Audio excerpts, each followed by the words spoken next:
A pentagon with 5 sides of equal length and 5 interior angles of equal measure is inscribed in a circle.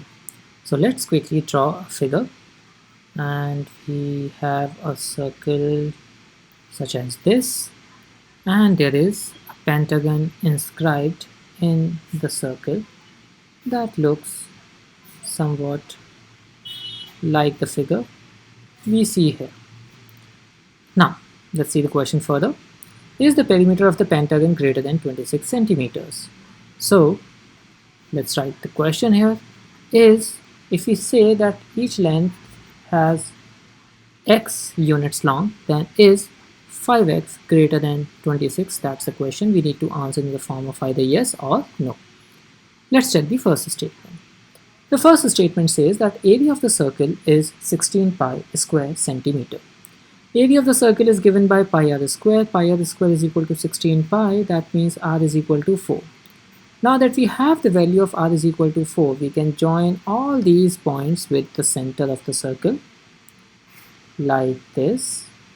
And now we are sure that each dimension can be calculated, because now we know that it's a regular pentagon in which every vertex is at a distance of 4 units from the center, and these angles are 108 divided by 4, that means 54 degrees each. Now, because the triangle is of fixed type, therefore we can find out every single dimension that we need to find about this particular triangle, and hence we say that the first statement has all the required input to answer the question. Now, let's look at the second statement, which says that the length of each diagonal of the pentagon is less than 8 centimeters. So I'm going to draw the figure here once again so that we can see that with clarity. And this is being drawn for the second statement. Here we have a circle and the regular pentagon.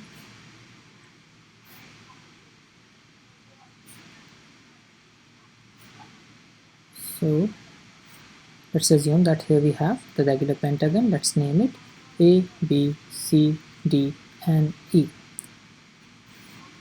So the length of each diagonal of pentagon is less than 8 centimeters. So we want to start with the longest diagonal here. The longest diagonal in this pentagon that we can see will be equal to either AD or AC, and they both will be actually equal if we carefully see them. And similarly we can draw such as CE as well. All these diagonals will have equal length because we are just trying to draw the longest possible diagonals. Now let's quickly calculate that what are the angle measures in a regular pentagon. Each interior angle and each exterior angle is something that we want to calculate. Each exterior angle in any polygon is calculated by dividing 360 by the number of sides, which in this case is 72 degrees, and each interior angle is equal to 180 minus exterior angle, that is equal to 108 degrees. So here what we see in the figure is that this entire angle is 108, which means we can say that this angle is 108 degrees. This angle as well will be exactly the similar. This entire angle is 108 degrees, and since ACD is an isosceles triangle, we can see that this pentagon will be divided into these 3 equal parts. If we draw all the diagonals through A, that means this will be half of 108. Half of 108 is 36 degrees. This also is half of 108, 36 degrees. This also is half of 108, that is 36 degrees. Now that we have drawn these figures, let's call this particular point as point P. And see this triangle ABC. ABC is a triangle that has angle 36, 108, 36 degrees. Similarly, if you look at triangle EDP, in EDP as well, this angle is 108, so this angle also will be 108. That means these two angles will be equal to 36 degrees at each place. So we can say that triangle ABC, in fact this triangle ABC is exactly similar to the triangle EPD, because both the triangles have exactly same identical angles. Now the question says here that the statement says that each diagonal is less than 8, and these are the longest diagonals. So let's assume that this diagonal is equal to 8. So we are just going to do the calculation on taking the value equal to 8. Let's assume that this length is equal to 8. So AC will be 8, that means CE will also be 8, right? And let's assume that this side is equal to x. The side that we have to calculate, that is x, So we have x, x, 8, the triangle here. Now ED here will be equal to x if you see it carefully.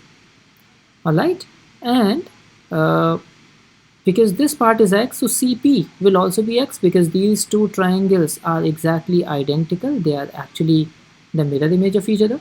So this part is x, so this part, that means EP will be equal to 8 minus x, and PD will also be equal to 8 minus x. Now we are taking the ratio of the corresponding side, that means 8 here divided by x ED in the second triangle should be equal to x AB divided by 8 minus x, which is PE. Now we have this kind of a relationship that we want to simplify. That gives us x square is equal to 64 minus 8x. That means we get x into x plus 8 is equal to 64. That means two numbers which are separated by 8 and the product is equal to 65. Let's think what could be the possible value of x. So if we take 5, then 5 multiplied by 5 plus 8, that is 13, is equal to 65. That means we know that from this understanding x must be less than 5, because, and anyway we know that this line is less than 8, that means x definitely must be less than 5. While the question is asking is x greater than 5.2, so using this statement the answer to the question is definitely no, that it's not greater than 5.2, and therefore the second statement alone as well is sufficient to answer the question. Since the first statement alone is sufficient because that gives us the unique length of the radius, so we can find the unique length of the side as well, and the second statement also confirms that the answer to the question is definitely no. So each statement alone is sufficient and the final answer to the question becomes option D. Thank you so much.